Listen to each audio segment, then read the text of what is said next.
Hey everyone. तो पिछले episode में हमने देखा कि मिसाकी कोचिकी से कहती है, क्या मैं तुम्हें दिखाऊं कि मेरी इस आई पैच के पीछे क्या है।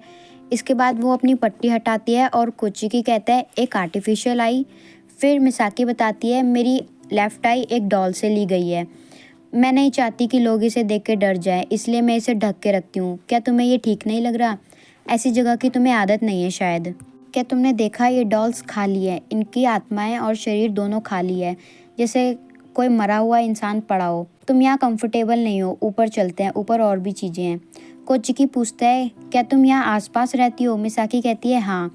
इसके बाद कोचिकी उस डॉल के बारे में पूछता है कि ये डॉल तुम्हारी तरह क्यों दिखती है? तो मिसाकी कहती है पता नहीं।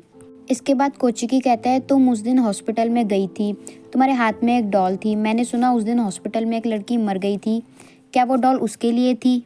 तभी कोचिकी को मिसामी की बातें याद आती है कि उस लड़की का नाम मिसाकी या मिसामी था।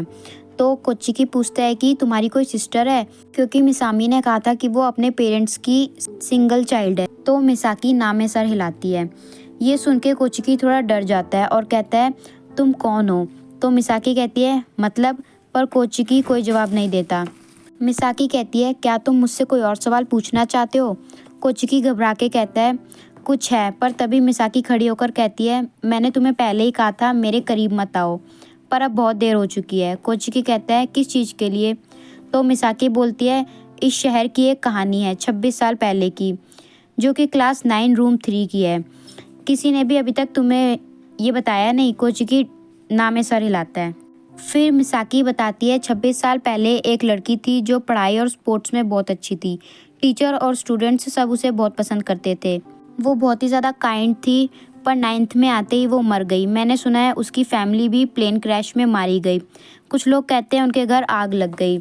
बहुत सारी कहानियाँ हैं, पर कुछ लोग कहते हैं वो लोग कार एक्सीडेंट में मारे गए। सारे लोग इस बात से शॉक में थे, पर एक लड़के ने कहा कि वो देखो वो डेस्क पे बैठी है, वो जिंदा है, और उसकी तरफ इशारा करके कहता है कि वो मरी नहीं, देखो वो बैठी है। उसके बाद सभी बच्चे यही कहने लगे ये सच कह रहा है। कोई भी बच्चा सच्चाई एक्सेप्ट नहीं कर रहा था, कोई भी इस कड़वे सच को अपनाना नहीं चाहता था। मुझे यकीन है तुम मेरी बात समझ रहे होगे। सभी लोग ऐसे ही रिएक्ट करते रहे। तुम सबको एक टीम की तरह काम करना होगा जब तक तुम ग्रेजुएट ना हो जाओ। प्रिंसिपल ने ग्रेजुएशन सेरेमनी में एक मिसाकी के लिए सीट भी रखी। कोचिकी पूछता है क्या ये सब सच है? पर मिसाकी आगे कंटिन्यू करती है ग्रेजुएशन के बाद बच्चे और टीचर फोटो के लिए इकट्ठा हुए, पर जब उन्होंने फोटो देखी तो उन्होंने नोटिस किया उस फोटो में एक ऐसी लड़की थी जिसे वहाँ नहीं होना चाहिए था। उसका पूरा शरीर पीला पड़ा हुआ था और वो वही लड़की थी जो मर गई थी। उसका नाम मिसाकी था। ये सुन के कोचिकी काफ़ी घबरा जाता है। मिसाकी कहती है और कहानियाँ भी हैं, पर तभी कोचिकी की ग्रैंडमा का कॉल आता है। मिसाकी कहती है मुझे ऐसे डिवाइस बिल्कुल नहीं पसंद, हम जहाँ भी हों हम पकड़े जाते हैं। तभी दुकान की बूढ़ी औरत कहती है कि दुकान बंद करने का टाइम हो गया, घर वापस जाओ। तभी कोचिकी पलट के देखता है तो मिसाकी वहाँ नहीं होती, वो कहीं गायब हो गई थी। इसके बाद अगले दिन स्कूल में बच्चे मिड टर्म एग्जाम के बारे में बातें कर रहे थे और एक दूसरे से पूछते हैं कि वो हाई स्कूल में कहाँ एडमिशन लेंगे। इसके बाद छुट्टी टाइम कोचिकी विंडो से बाहर देखता है तो वहाँ बारिश हो रही थी और कोचिकी अपना अम्ब्रेला लेना भूल गया था। तो साकुरागी उसे साथ चलने का ऑफर देती है। साकुरागी बताती है कि वो पिछले साल ट्रिप पे टोक्यो गए थे, वहाँ करने को बहुत कुछ है, मुझे टोक्यो बहुत ज़्यादा पसंद है। तो कोचिकी पूछता है कि तो तुम वहाँ क्यों नहीं पढ़ती? तो साकुरागी कहती है मेरी फैमिली ये अफोर्ड नहीं कर सकती। तभी कोचिकी पूछता है साकुरागी मिसाकी को क्या पसंद है? तो साकुरागी एकदम से रुक जाती है और कहती है नहीं, ये नाम क्लास 9 में कभी मत लेना। पर कोचिकी कहता है पर क्यों? तभी हितेशी वहाँ आ जाता है। कोचिकी कहता है कि क्या तुम क्लास 3 की स्टोरी के बारे में जानते हो जो 26 साल पहले हुई थी? तभी हितेशी कहता है क्या तुम ऐसी स्टोरीज पे बिलीव करते हो? साकुरागी कहती है तुम्हें इसके बारे में कैसे पता? कोचिकी कहता है मैंने बस अफवाह सुनी है कि एक पॉपुलर स्टूडेंट मर गई और इसके बाद वो ग्रेजुएशन फोटो में दिखाई दी, बस इतना ही। तभी टीचर वहाँ पे आ जाती है और आके पूछती है तुम लोग इतना सीरियस क्यों हो? और ये टीचर कोचिकी की मासी ही है। फिर साकुरागी बोलती है कोचिकी को उस स्टोरी के बारे में पता है, जिसपे टीचर कहती है कि तुम शांत रहो और अपने आसपास नजर रखना। इसके बाद घर वापस जाने के बाद कोचिकी अपनी मासी से पूछता है क्या तुम्हें 26 साल पहले की स्टोरी पता है? पर कोई भी उसे स्टोरी के बारे में नहीं बताता। तो रियुको कहती है कि वो स्टोरी अभी तक चल रही है। कोचिकी कहता है तुम्हें पूरी कहानी पता है ना? पर रीको कहती है ऐसी स्टोरी को कब कब बंद हो जाना चाहिए, और वहाँ से ये कह के चली जाती है कि इसे सीरियस मत लो, हर चीज़ का एक सही समय होता है।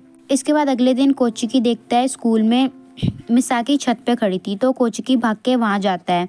पर तभी हितेशी का कॉल आता है। वो पूछता है क्या तुम सही हो, पर कोचिकी कहता है कैसी बातें कर रहे हो।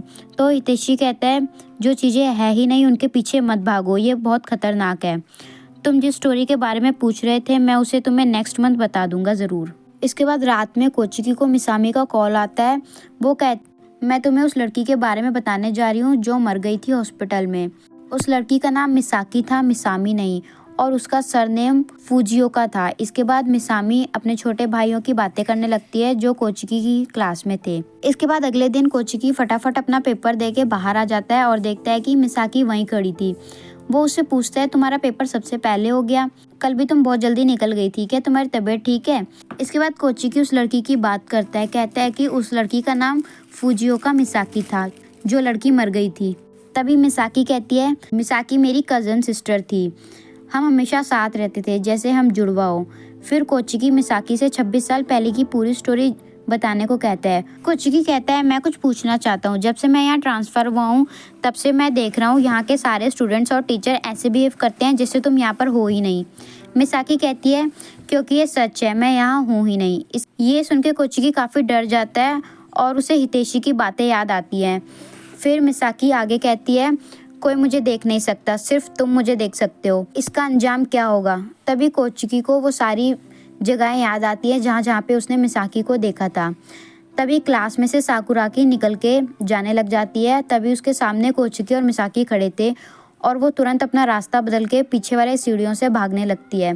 पर तभी उसका पैर फिसल जाता है और अचानक से उसका अम्ब्रेला उसके हाथ से छूट जाता है और नीचे गिर जाता है। सीढ़ियों से गिरते ही साकुराकी सीधे अपने अम्ब्रेला के ऊपर गिरती है और अम्ब्रेला की टिप उसकी आंखों से होकर उसके गर्दन के आर पार हो जाती है और वहीं तड़प तड़प के वो मर जाती है। जिसके बाद टीचर वहाँ पे भागते हुए आते हैं, पर कोचिकी उस टाइम पे इतना डर गया था कि वो वहीं खड़ा रह जाता है और उसके पसीने छूट जाते हैं। और ये एपिसोड यहीं पे ख़त्म हो जाता है। आप लोग को एपिसोड कैसा लगा मुझे कमेंट करके ज़रूर बताना। Bye bye.